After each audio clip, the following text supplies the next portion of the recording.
Hello, everyone, and welcome back to the Cabinet, a variety podcast released every single Wednesday on Spotify and YouTube up until August 14th. And today I am joined again by my lovely gaming wifey, Miss Unipenguin, who is here for Season 1. And this time we're going to talk about something that I actually haven't discussed at all in Season 1 or 2. And we're going to talk about childhood and kind of how that has affected us now and just how it shaped us into the people we are today.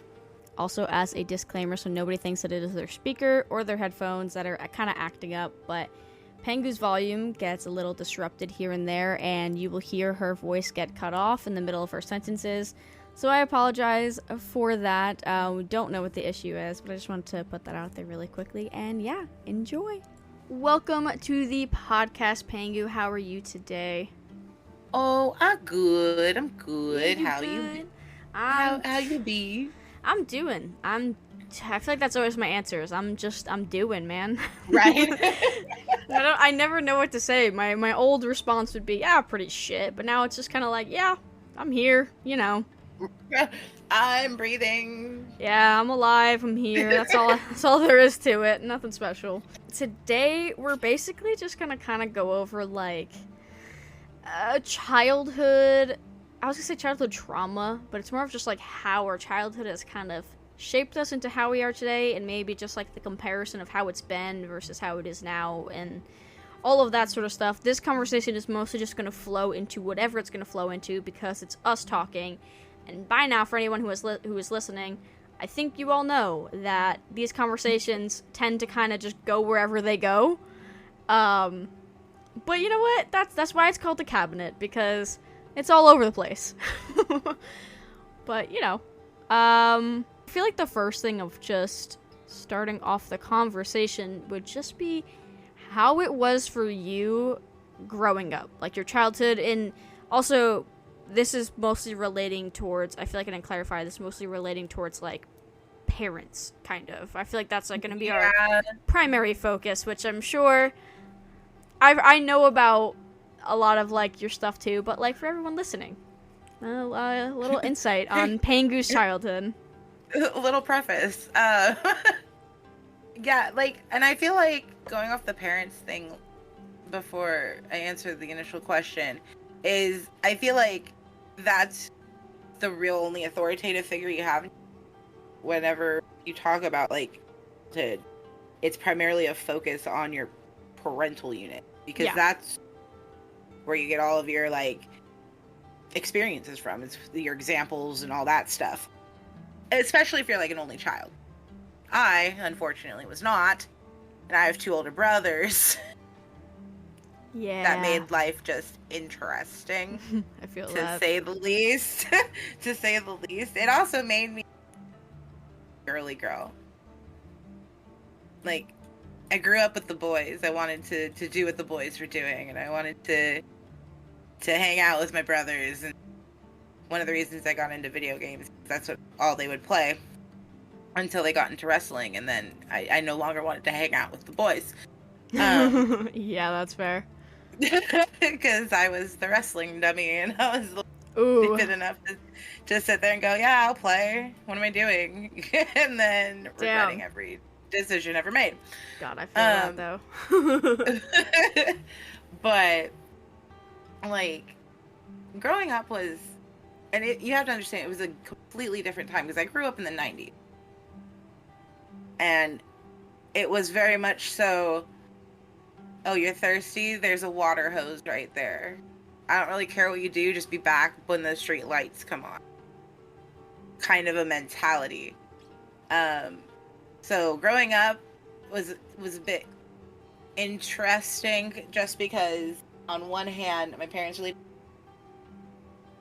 what we were getting ourselves into. Just as long as we came home and we were home before sundown. Whatever we did in that time, hair.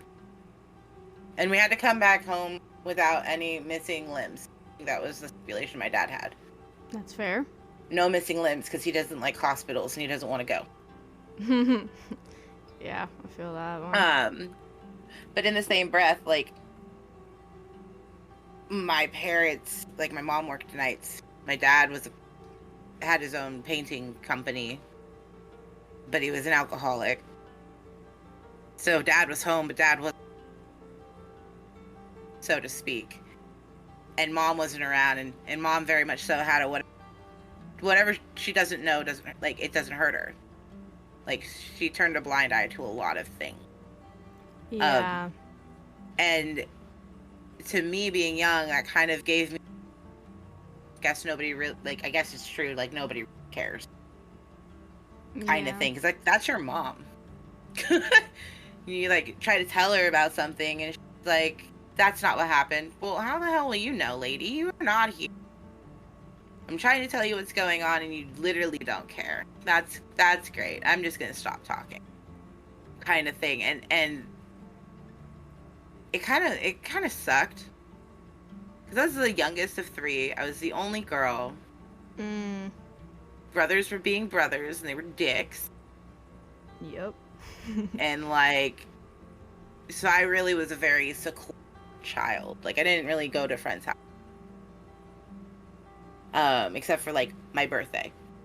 I couldn't, for a long time, until I was, like, 10, couldn't go spend the night at somebody's house. Because I had such a fear that when I came home, one of my parents would just not be there anymore. Damn. And it was a real fear, because my parents argued so goddamn much. Oh, yeah. Feel that one. That I was always afraid, well, tonight's going to be that argument. And someone's going to be gone. Damn. Like, they're just going to be like, I'm out. I'm done with your shit. Like, I'm gone. Kind of thing. Yeah. So there was a weird kind of, like, anxiety of being away from home that really didn't happen until I was, like, 10 or 11. Because then it turned into I don't care what happens while I'm gone. I just don't want to be here. That's fair. So let me free. I'm ready to fly. I want to spread them wings. Let me go. Yeah. Like, see, that's... But it's crazy when you think about it, too, like, when you get older. Yeah. That's what even, like, hearing you say that, too, reminds me of, like, because I know there's, like, overlapping similarities with, like, us growing up, but at the same time, there are things like that where, like, I don't know if this is going to sound really bad or not, but my dad was not a likable person in this household for many reasons, for many reasonable reasons, and I didn't care. Like, if I were to go away, I would, like, oh, it sounds so terrible, but I would, like, kind of be like, oh, man, if they split up, cool, you know? Right? I would be like, all right, thank God, finally. And, like, even, like, when it happened, too, when they eventually split up at some point, wasn't that long. It was literally a couple months, but when they did, me and my brother were, like, so happy. We're telling my mom, like, okay, we can go and, like, we can get the smallest apartment. We wouldn't care as long as, like, we're not here anymore. He's not here. It's just us. God. Blah, blah, blah. So then when, obviously, she ended up taking him back, it was just, like, the worst. And that's why I think my brother resents my mom, is just for that, because he was there for her for everything. And she just fucked him over from that. And see, it's funny that you say that. Well, okay, let me rephrase. I don't know if it should be funny, but to me it's funny. That you said when they split up, you and your brother were hella happy. Yeah. Because let me tell you, when my parents split when I was 14, you ain't never seen two happier kids. That their parents were splitting up. Yeah. To the point where me and my brother in unison looked at my mom about damn time. Yeah. That's exactly how we felt too, because I don't know, my situation is weird. Every time I explain to people, it's like, oh. My parents are not married. And they literally started, like, how do I word this without sounding weird? They started a family while hating each other. So, like, the reason that they stuck together at that time was because the family was, like, starting. And my dad was like, oh my gosh, I'm going to have a kid. Like, blah, blah, blah. Please, let me fix this. And, like, tried to, like, pretend like he was this amazing person again. Like he did, like Right. when they were together. That's what he did. My mom always says she always thought he was the greatest, and then he wasn't. And then were having a kid, and he was like this and that, and then he became the greatest again, you know. But then when they had the kid, he's a weird one because in certain scenarios he was there, as in like playing sports, right? He would be there to practice with us in the yard, or be there when we were to do it. But he wasn't there for everything, as in like raising us. He was there for those things, but he wasn't there as in like raising us. It was basically my mom. And That's was crazy. Yeah, it was odd because it was almost like, when I look back at it now, it was almost like he was it's almost like we were like his trophies to show off. That sounds really bad, but that's how it like. No, but I understand that phrase 100%. Yeah, and it's still how it feels like to this day, right? My dad will look at me and tell me what a piece of shit I am, and the next day on Facebook post a quote about how amazing I am as a daughter, and it's like, what? And he does the same thing to my mom. He does the same thing to my brother. Especially with my mom, it's the weirdest because they hate each other now. Like, they are at a point where they despise each other. But he'll still post how amazing she is. But then all I hear is him talk shit. Like, as soon as I say something, because of course my mom's going to piss me off. So as soon as I say something like my mom has done, he's so excited to agree with me. And, like, be on my side and be like, yup, that's what I'm saying. Yup. But then, to Facebook and to everybody else, look how happy everything is. Look how amazing and sweet. Like, it's like you are acting like we're these trophies to show off rather than you actually just caring naturally. Like, see, that's crazy to me because for me it was the opposite. Really? So my mom wasn't really around. Like she was, but she wasn't. She worked nights. She was always sleeping. Her schedule kind of made it impossible, really, for like her to come out and see certain things or like be there. But she tried. Yeah. And, you know, I'll give her credit for that. She tried. And so she would be like the team chaperone, the scorekeeper or something with all of our sports. But my dad, yeah, he was the alcoholic, but my dad was the head coach. He gave us each, I think he said like 7 years where he coached. And then he was at every band performance. He was at every choir recital, everything. The plays, all of it. But my mom was never there. Mm. So for me, it was like my dad had a real big raising us. Yeah. And pretty much like, and I think that's why, because the way I describe, so I have a half, where should I say mom, different dad. Okay. And then I have my actual full-blooded biological brother. And we are very much so our parent. Except for the fact that I'm so much like my mom that I can't be in the same house with days staring at each other. Mm. I have it down to an actual like day span. Oh, really? My trips can't be longer than 7 days, or else I will start to like, yeah, me and my mom will start butting heads real bad. Mm. Although I think it's a little longer now after like her cancer and stuff like that. Yeah. But we still butt heads. We're too freaking similar. We're like the same person. Mm. And it's funny because I'm named as a junior of my mom. Oh, really? In a sense, because her name's Jennifer. Oh. And so it's me being a junior without actually having this. Yeah. Using. And then my brother is so much like my dad, but they butt heads. So my brother was a mama's boy, and I was always a daddy's girl. Mm. So the house was so evenly divided Yeah. and split. And it's funny because my brother is like him and my dad, senior and junior. So I think it's, for me, I think it's kind of ironic that, I'm a junior of my long lengths of time with my mom, but my brother's a junior of my dad and stand long lengths of time with my dad. That's so interesting, though. They're just like copy paste. Pretty much. But so when my parents split and then my dad started to get his act together, I think I was like 16, so my brother was like 8. Like, it was so evenly split because my mom's over here, 2 boyfriends, still talking to my dad because my dad's trying to work it out. Still legally married, they're just separated. Oh. Mm.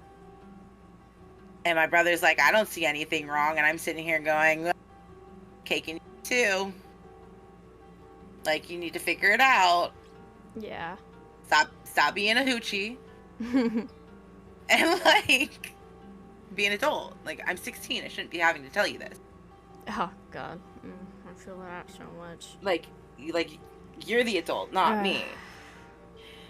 And then to go from, like, him and my dad just not seeing eye to eye, but whenever, like, something happened between my dad, my brother always took my mom's side, and I always took my dad's side. Oh, really? Yeah, because I saw the way that my dad saw it. Yeah. And that was just my perspective, like, my outside interpretation of what the hell was going on. But my brother just saw it as mom, like, living her life, and this, that, and the other, and I'm, like, using my dad. Like, this is not okay. Yeah. This is the father of your children.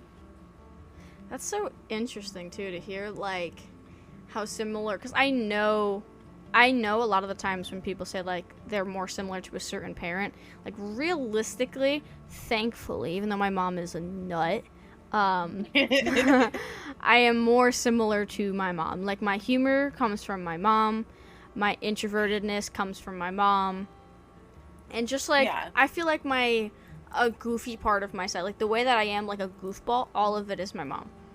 And okay, that's, like, kind of what I got from her. But at the same time, it's interesting because looks-wise, I am a mix of both of my parents. Like, it looks like if you saw them two together, you would get me. Like, if you put their face in one of those apps where you combine their face, you'd probably get me. And, like, I find that interesting because yeah, it's kind of like that with the personalities. And I know I say my dad is how he is. I do not like him much, but there are qualities of him as in, like, if somebody is saying something to someone, I'll be the one to be like, hey, shut the fuck up. You know, that's from my dad. 100%. And that's always been why I think that, like, as much as he is the way he is, and he shit talks to us like it's nothing. He has busted down my door multiple times and screamed into my face. But as much as he is like that, he has always said to me specifically that he holds me on a higher level than, like, my brother, because I'm similar to him in that way. And I think that's a quality of him that he held really tight to himself, and the fact that I also have that quality was, like, he used to say he likes that I stand up to him, even though he'd be beat red screaming in my face while I stand there, and I'm like, that's nice, okay. He would then after be like, yeah, you know, I like that quality of you as much as it makes me want to, ooh, like, I like that about you. And it's like, yeah, you probably like that about me because it's your quality. Like, you do the same thing because you have a mouth on you. Like it's your fucking trait, exactly. Man. And that's why, because that's a bigger part of my personality, which is why I say I do think I'm more like my mom, but then there's other qualities as well where, like, I can't say I'm like my mom because her and my brother are a lot more similar, where if somebody is saying certain things, like when I would hear my parents screaming at each other, as soon as I would hear certain things, I'd be like, no, where I'm not letting him say that to her. And I'd go downstairs and basically be my mom's shield. Like, I would stand in front of her and just take all the hits from him after, so she didn't have to take them anymore. But then she would just sit there and watch him shit on me, basically. And I used to always say that to her, like, the mom instinct of protecting exactly your cub.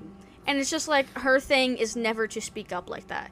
Like, she just does not do that. She'd rather sit back in the shadows. And it's like, my brother is the exact same way. That's when you know, like, when they're screaming at each other, my brother goes downstairs to say something, which has happened like 5 times in all my years of living. So it's super rare. But when he does, that's kind of when you know, like, all right, they need to stop.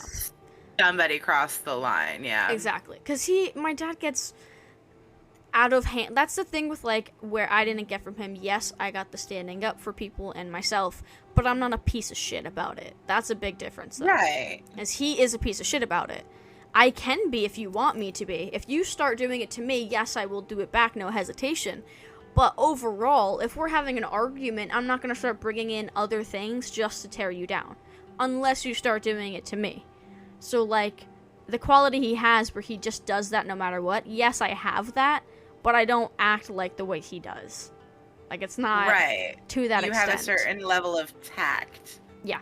I'm also not violently, like he's not, like, physically actually, like, abusive to us, which is one thing, but, like, punching holes in the walls next to us and, like, busting down my door, that's still violent. It's not like it's a violent outburst, but it's not violence directed, like, caused to your physical body, your physical person. Yeah. So, like, that's kind of how I'm, like, that I'm not like. I hate that stuff. Like, that is one thing when it comes to relationship stuff. If somebody punches a wall, somebody throws things in the middle of an argument, it is one thing that'll, like, trigger my brain a bit of, like, uh-oh. Yeah.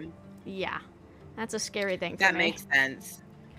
Yeah, and, like, for me, growing up, it was a lot of the verbal and emotional and manipulation kind of thing. It was never physical. Okay. It didn't stay physical for long. Yeah. Mainly because I knocked my dad out when I was 10, and that was the end of that. And, like, God love my brothers for teaching me how to fight, for teaching me to, like, cut someone down at the knee. And essentially, like, physically stand up for myself. Yeah. I've got my dad's smart-ass mouth. Mm-hmm. I've got his stubborn, sarcastic, like, sass that he does. Yeah. And I'm very logical if I have to be. Okay. That's a good thing. Like, which is, yeah, I like that I can turn it on or off. It's fantastic. Works out for me great. But I got my mom's, like, creatives, like, the music I got from her passion for reading, all, like, what I say is I got my streets from my dad and I got my books from my mom. So that's how I always divided it. But I also had to grow up when I was 7.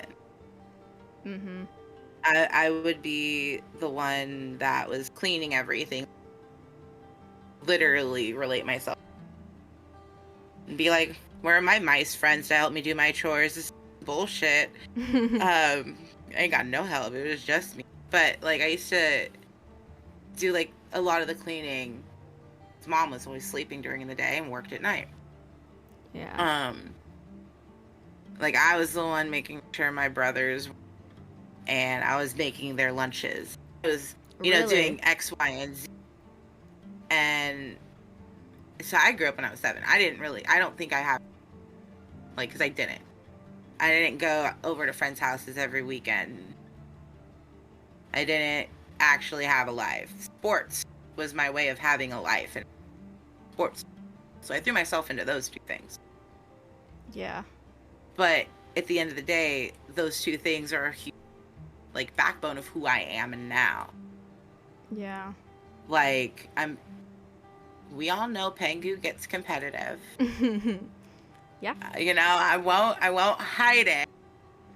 I mean, I definitely know because we do it to each other when we 100%. But I have thus since surrounded myself with people who are competitive so that I don't Yeah. feel like an asshole.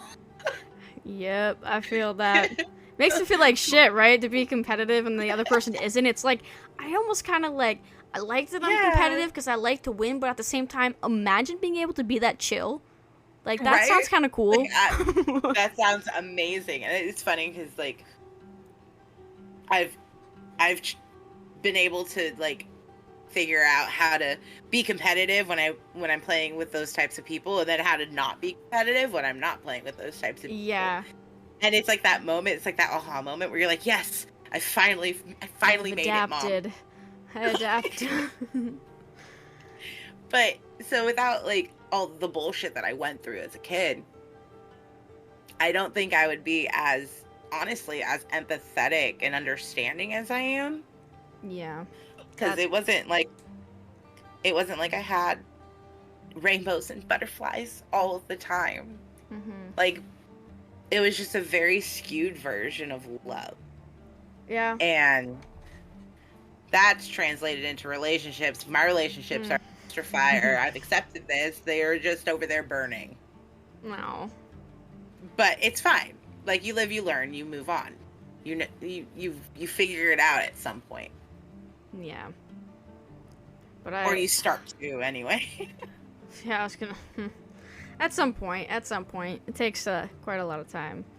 But I feel you so much on like the growing up, and now it's turned you into like more of an understanding person, because that I let hold with me so much, because I feel like I've also been told it quite often too, which is I personally think it's like such a great compliment is when people say like I'm understanding of a lot of situations. I'm like, yeah, because like for one, people mess up. Like I understand at certain extents. It's Right. like at that point there are some things, if you hit a certain limit and you do it once, you think about it and it's like no, that's actually just like really bad. So like in certain instances there's no space to be understanding. But for the most part, I feel like I've always thought about it, because I would be such a hypocrite, right?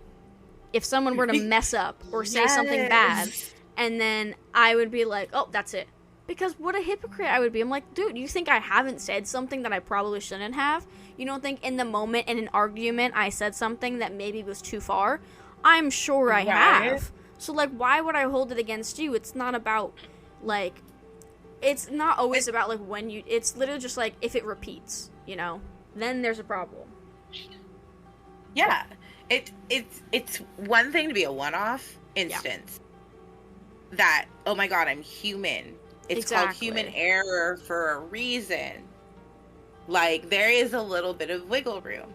Yeah. And then there's a difference between it becoming a pattern of behavior, and that's when you start doing it multiple times, and it's like so frequent that you pattern. Yeah. That's when different. It's a problem. That's a problem. But like, we're human. The world is not black and white. The world is massive gray. Absolutely. And if you can't navigate through the fog, then, like, in theory, you should succumb to social Darwinism and evolution. It's the ability to adapt, to continue to, like, and to grow and everything like that. That's what survival of the fittest really is. So, like, but then there's people who will sit there and see somebody lost. I can save you. I can, guide your way. Yeah, no, that's me, and it never ends up well. I'm just saying. Yeah. That's where the understanding thing kind of like. This is why, bites you in the ass. Dude, it is so annoying though, because I've talked to you about it before, and I'm sure I've talked about it on the podcast. Let's take my 3-year relationship, right? Immediately that relationship, yes, the first date or two was like, oh, okay, we got some like green flags going on. I went from a really horrible, terrible, shitty relationship to a couple green flags, and I was like, hey, this is like so much better. Like, oh, this is awesome. But immediately, a couple months in, it was like, it started to feel like he was kind of a piece of shit. But I was like, he didn't have a mother figure. His mother was literally insane. You start justifying it. Exactly, because it's like I try to understand the fact that he hasn't been around women, he hasn't been around girls, he hasn't had a girlfriend, like all these things, and I'm like, okay, he doesn't understand, let me help him understand. And I tried. Dude, 3 years straight, up until when we broke up, I tried to explain to him how to communicate properly, and he still couldn't do it. For 3 years, he got maybe a little bit better. I tried to explain to him, just in general, how you should, like, communicate overall. Like, I know everybody's different and everyone's going to communicate differently, but there's at least an outline of how you communicate. And he could not understand that for the life of him. And I'm like, for 3 years I tried to explain it. Because I tried to be understanding of the situation, of how he grew up, how it was for him. No one's ever talked to him like this. So let me give him the benefit of the doubt. But after 3 years, I mean, goddamn. Like, how at that far point, are I'm you just gonna dumb. go at that point? Like, yeah, like, that would be me as a friend looking at you and going, hi, do we need to discuss what the definition of the word insanity is? Yep, that's what Zombie actually, towards the end of my relationship, was like. She was there for the last couple months, and she was like, dude, these things aren't normal. These things aren't good. Get out of there. And I was so drained to that point of trying, where, like, I then couldn't get out. Like, I almost didn't have the energy to be like, I need out. So I ended up saying to him, like, look, if you don't fix your shit, and if you don't give me an ounce of effort to make me feel like you care about me, I literally told that boy, make me a burger and put on a movie and I'll call that effort. 3 months later, he said, I can't do it. And then he ended up being the one to break up because I basically said, if you can't do it, fuck off. And he did. He couldn't do it. And I'm like, that's insanity. Like, dude, I tried so hard for 3 years to try to help you. And I know people are going to be like, well, don't try to help. But at the same time, I dealt with his shit for that long. And you can't make me a goddamn burger. Like, let's be real, man. Like, come on now. But to the why do you help him? It's like, how can you not, as an understanding person, and as a person that 9 times out of 10 genuinely gives a shit, how can you not try to help somebody that you've grown to care about? Exactly. That's literally like when people would say to me, you should break up with him. I'm like, I understand that. I think I tapped out of that relationship a year before we broke up, which is why I got over him in like a day. Because I think I tapped out of it and it slowly killed me. But at the same time, it was like, yes, I saw him as someone who was better than the first guy, which really is not hard to do. And then also I saw him as a broken person, and I was like, you know what? I feel that. Like, I was broken too. The relationship before that broke me. So it's like, here, let's do this together. But there was no together. It was my broken self trying to fix another broken person who didn't give a shit. And what he liked from the relationship was that he had a best friend that he could do things with. And then he can also have a slight romanticness with. Like, dude, we didn't go on any dates. What does that even mean? Having a slight romance? What? There was no with him, there was no romance. It felt like that, like, looking back at it, it was 3 years of having a friend, and, like, I just happened to kiss that friend. Like, that's literally weird. What it was. And that whole time, it just felt like he couldn't do the relationship side of it, but he wanted a best friend.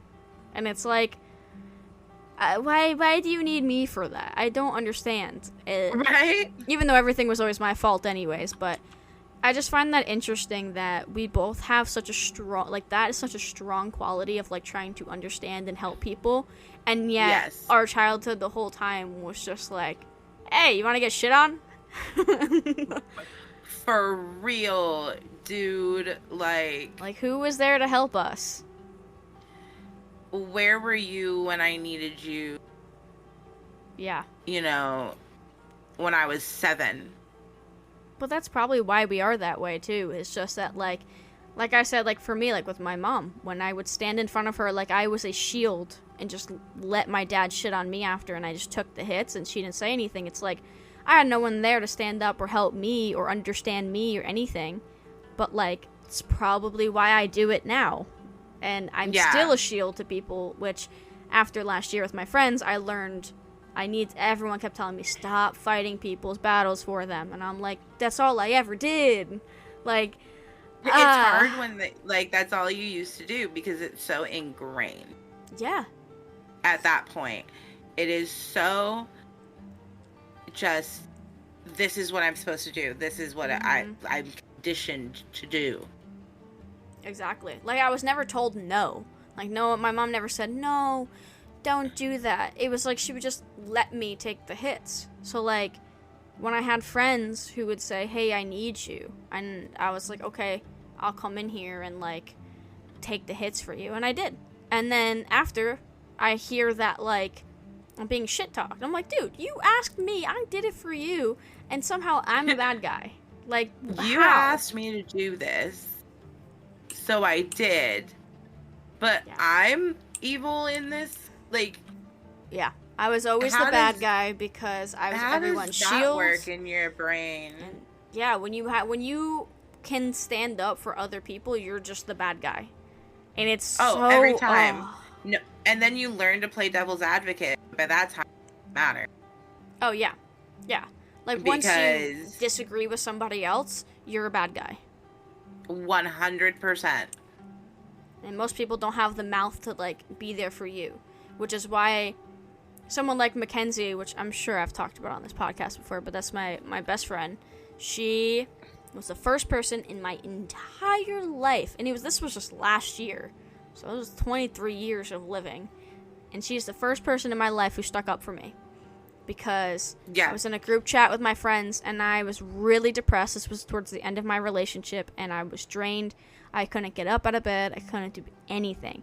And I said, guys, like, I need to step back from doing everything. Because I did everything. I planned everything. Everything was automatically at my house. They would make a mess of my house and leave. And, I did everything. And then when I said, like, I can't do it anymore, they went, what did you do? And I was like, I'm sorry. I'm sorry. Hell no. Oh, and I went off, obviously, because I'm like, that is the biggest bullshit I've ever heard in my entire life. For one, I just told you how sad I am. For a person who never told anybody anything, I'm finally saying it. And you're going to say, what did you do? And I didn't even say anything to Mackenzie about it. I literally just ignored the group chat. And then hours later, I come back in and I see, what the fuck are you guys talking about? And Mackenzie was like, started listing everything that I've done for people. And I was like, thank you. Jesus Christ. Because I mean, like, how blind do you have to be to not realize, like, how many times are we at my house compared to everybody else's? Like, you can't, you have to understand, like, you have to know that. How many times do you guys do whatever and you leave and, like, my house is a mess? Or how many times am I standing there cooking because you guys say that you're hungry and I pay for everything while you guys get to enjoy your time and I get to make food for you guys, and then you leave and then everything's up to me to, like, clean up. How, like, you have to know that. And then to say, what have you done? Shut the fuck up. Like, that's another quality I have from my mom, though, is she was always doing everything for, like, all of her friends. Every party was hosted at her house. She would be cooking while everybody would do their own things, and I guess that kind of reflected onto me of just, this is how it should be. This is what you should do, and, like, this is okay. Until it got to a certain point where I realized I couldn't do it anymore, and then it was like, this is not okay. And then the reaction of my friends, I was like, this is really not okay. What? Right. Like, is this how people are? And my mom would tell me, like, yeah, this is how it is. And I'm like, why are you friends with them then? And she was like, well, we got nobody else if we don't do this. And I'm like, and I last year was like, fuck that, dude. All right, then I got nobody else. Exactly. I would rather have Mackenzie and you guys than have what I had last year. Much rather. If they're going to talk to me the way they did after I told them I'm literally dying, I can't do it anymore, and they're like, what have you done? No, you can fuck yourself. Hard, with no lube.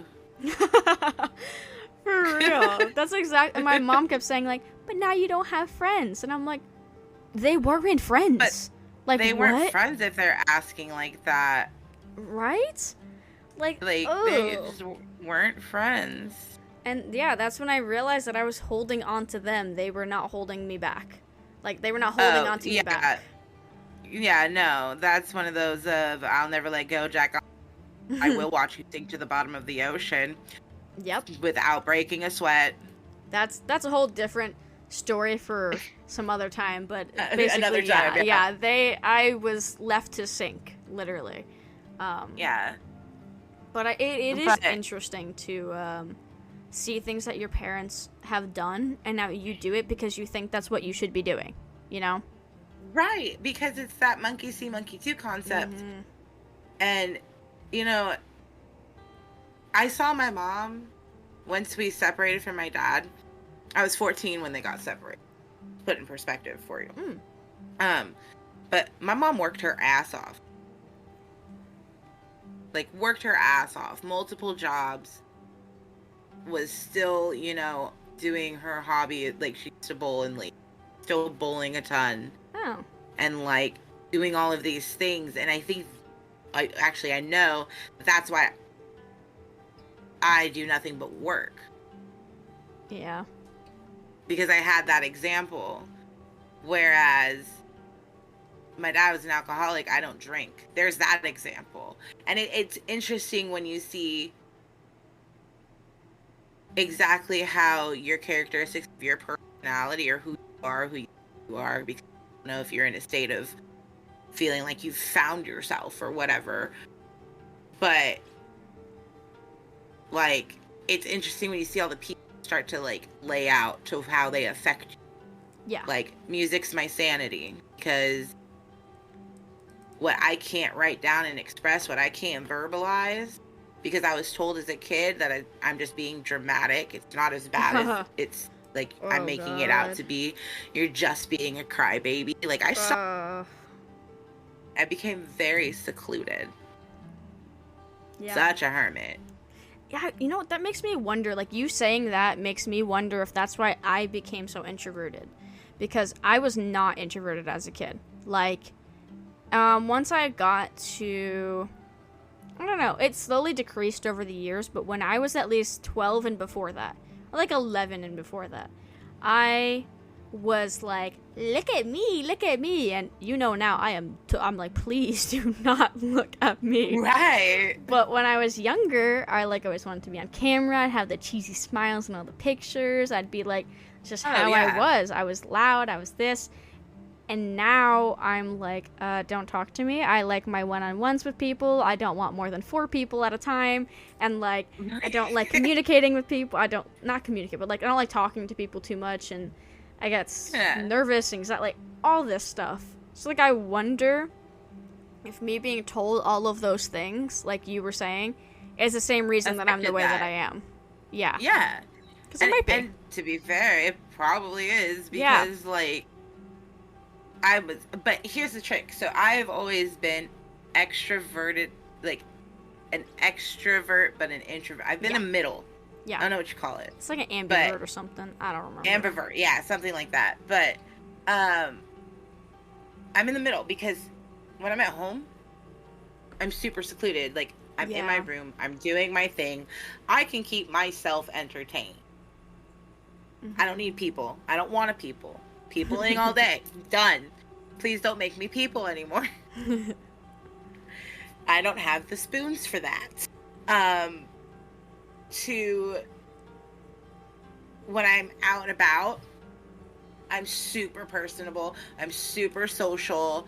I'm, like, talking to everybody and everything like that. But that's also from being told one thing in the house as a kid. My whole life, to also being told in the house that, like, I wasn't going to amount to anything. I was going to be worthless my whole life. I was a burden. This, you name it. I was a child. So now I'm out and about, and I'm trying extra hard to be super helpful and to acknowledge anybody who's talking, because now I have something to prove to the person that kept telling me that, which was my dad. True. Of, I am worthless. Like, I'm not worthless. Look, this is my worth. It's how I interact with people. It's what I do for people.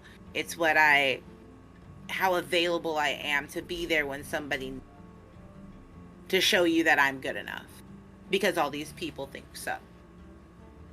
not realizing that they only think so because I'm bending over backwards and being the biggest doormat on the face of the planet. I was like the red carpet. You can walk all over me. And that's what my ex-fiance did. So it's amazing for me to see that I recognized that behavior probably when I was in, like, high school, give or take. But I didn't care enough to do anything about it. I was, like, content with how I was acting and who I was interacting with and how we were. Like, it was a very, like, clean cut kind of thing. But it wasn't until my ex-fiance did it that I finally sat there and went, yeah, no. Yeah. Like, yeah. I'm done. There's always that moment of just, like, where you realize it and you're like, hold on. Backtrack for a second there. What am I doing? We're gonna go back. Yeah, we're gonna just, hold on. We're gonna go back 500 steps. We're gonna just sit there and we're gonna, you know, think about that road. But it all stemmed with, like, my dad and how he used to talk to me. And the fact that if you hear something over and over again, exactly, you just force yourself to believe it because that's all you're hearing. Exactly. Who are you to say that they are wrong? Especially as a kid? Like, yeah. I barely found out what 3 times 3 was, and you want me to do what?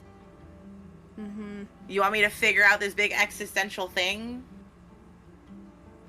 about myself? Like, I don't even know. Like, I'm a kid. Yeah. With my friends on the playground. Like, that's what I want. Yup. That's where, like... But it's crazy. Yeah. I feel like that's interesting, too, hearing you say, like, you recognize the quality about yourself that maybe you were, like, about, but you were just content with it because you were like, whatever. But that's where I say... Because I know you said you had to grow up at, like, 7. And it's different how, like, you have to actually, like, do everything. For me, I always say, like, I grew up young, too. I've also been told that by the rest of my family of, like, I've always been the mature one of, like, my cousins and everyone, because I was always the one that had to deal with the old soul. And I had to deal with it because my brother wouldn't, you know? So I would always be the one that would deal with my parents and things like that. But I do remember at a certain point, I recognized the quality of myself, because it's another one of these things when you're told enough times, you're like, okay, this has to be, like, a quality of mine. Like, this has to be true. And I was always called mean. And I was like, okay, I do not like this because my dad was mean. So, yes, I became mean because I was mad. I was an angry kid because why wouldn't I be? I mean, that's all I heard every second of my life was screaming, and this man was always screaming in my face, bright red, like, how do you not scream back, you know? And I got to a point of, like, I don't want to be mean. I don't want people to think I'm mean. And I was, like, 12 years old, and I decided, I'm gonna fix this. And yes, it probably took, like, 2 years or so to, like, really be able to fix it. But I did. I don't remember enough to, like, how I truly got to, like, fixing it. But I remember I got into high school. And everyone in my family, bunch of people, like, it was mostly my family saying it, like, they didn't expect me to turn out the way that I did. They were like, you used to be so mean, you used to be this, and I'm like, well, that's what happens when you have a dad like that. You turn mean, and then you realize something is wrong, and you fix it. And yes, I had to do it when I was, like, 11 or 12 years old, but, like, I noticed it, I recognized it, and I didn't want it because that was his quality, and I didn't want that. And now that's why nowadays, too, my trigger word is when somebody says that I'm being mean. Even if it's meant in a joke, like, a lot of times, because all me and my friends do is joke around, but there are certain times, if I feel like maybe I am, and then somebody says it, my brain shuts down. Because I'm like, fuck, I worked so hard on it, and I'm back here, and even if it's not that deep to them, because of that, it feels different to me. And it is something that really affects me, is when I'm called mean. And it doesn't matter how deep it is, but to me, it's a whole different scenario. And especially if I already feel like it, I'm like, am I being too mean? And then they say it even as a joke. But because I'm already thinking it, I'm like, fuck. But it's affirming your thought process. Exactly. And it's a negative thing. And that's the problem. Yeah. And it's the connotation that you were given. Yeah. Because that's what your, surroundings for essentially your whole life has been telling you. Yeah. Exactly. And for me, it was, I was probably a bully because I got bullied. Yeah. And I thought, well, if you can't beat them, we're going to join them. And I'm going to do it better than you ever did. Very bad mentality to have. And I have thus since made my amends with people. Yeah. For how I acted towards them. But that's because that was what I was shown. Like, my brothers bullied the shit out of me. Being brothers. And I get it. It's what boys do. It's what brothers do. But having that as a mentality is good either. There should be no, oh, well, that's just boys being boys. No. That's a person not understanding what it means to be a person. Yeah. And a person has feelings. Yeah. And when you're young, you have such a fragile psyche that anything can get just thrown around and misconstrued real quick. And it can have such a negative. So it's interesting when you grow up to realize, that was such a negative thing. I don't want to do that. I don't want to be that person. Yeah, exactly. I don't want to add to any. You know what I mean? Mm-hmm. It's just so... Even, like, going back to, like us kind of acting the way that, like, our parents did, I guess. That's a big thing now with...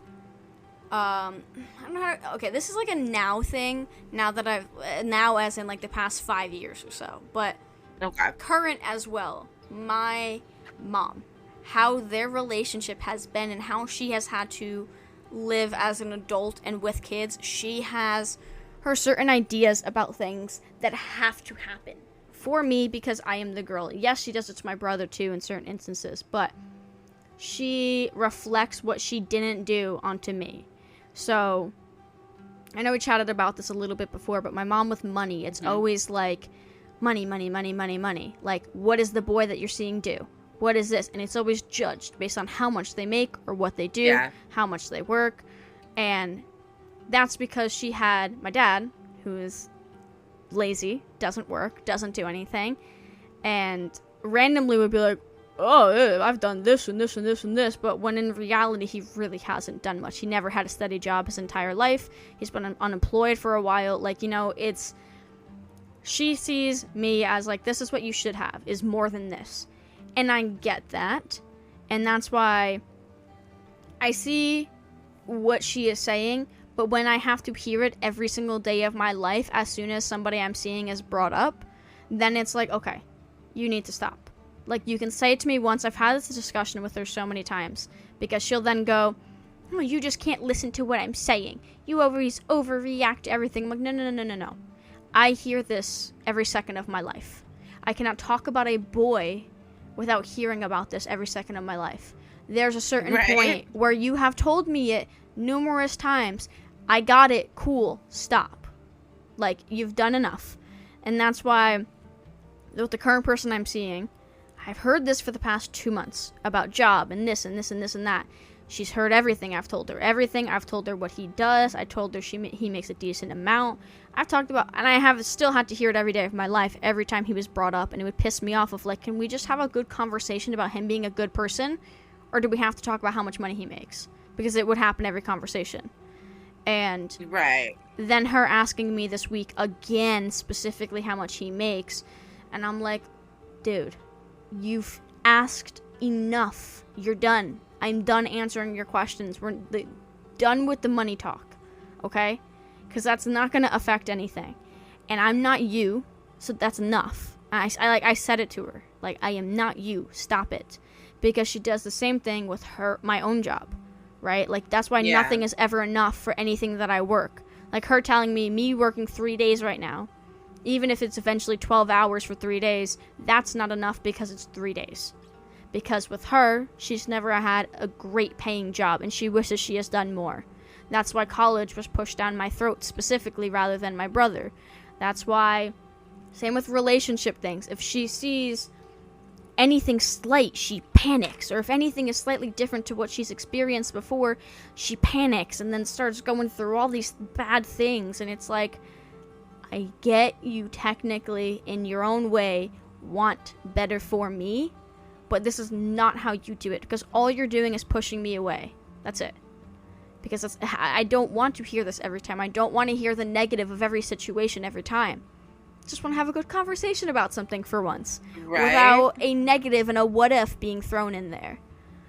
And she never understands it, though. Like, I have really truly explained it to her so many times, but it's always my fault. I always overreact. And I'm like, it's not me overreacting. It's me telling you, for the love of Jesus, please stop.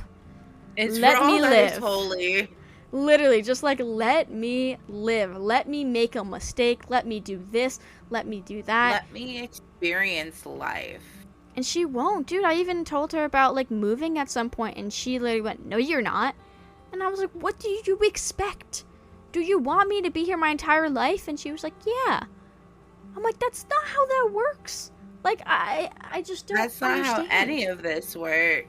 No, but that's what, I guess, in her brain she wants. She had this life picked out for me, and it's not going her way, and I have to constantly hear about it, and it is absolutely draining to constantly hear that. And I told her, like, you have to let me do my own things. I'm how old now? Like, come on. You have to know, you have to understand that. She just doesn't, and it is draining, because it's literally every single day of my life. So at a certain point, It's like, take me out of here.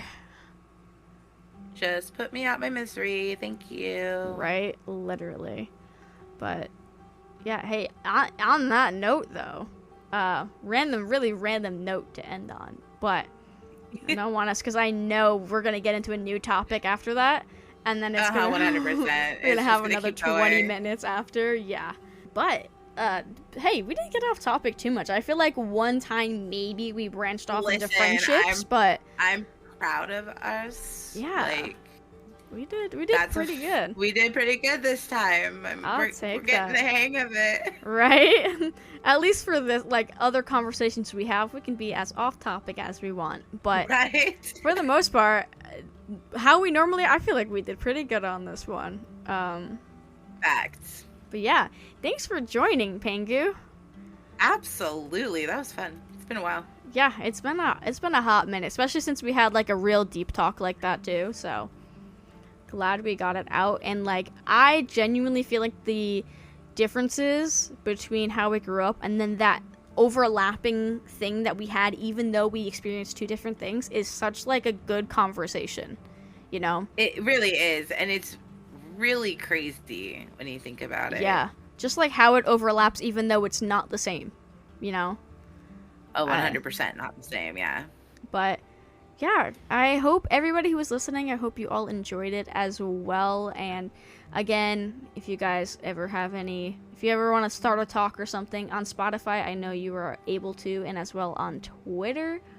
But again, on that note, thank you so much, Pangu, for joining, and thank you everyone who got to the end. And as always, I will see you all next week.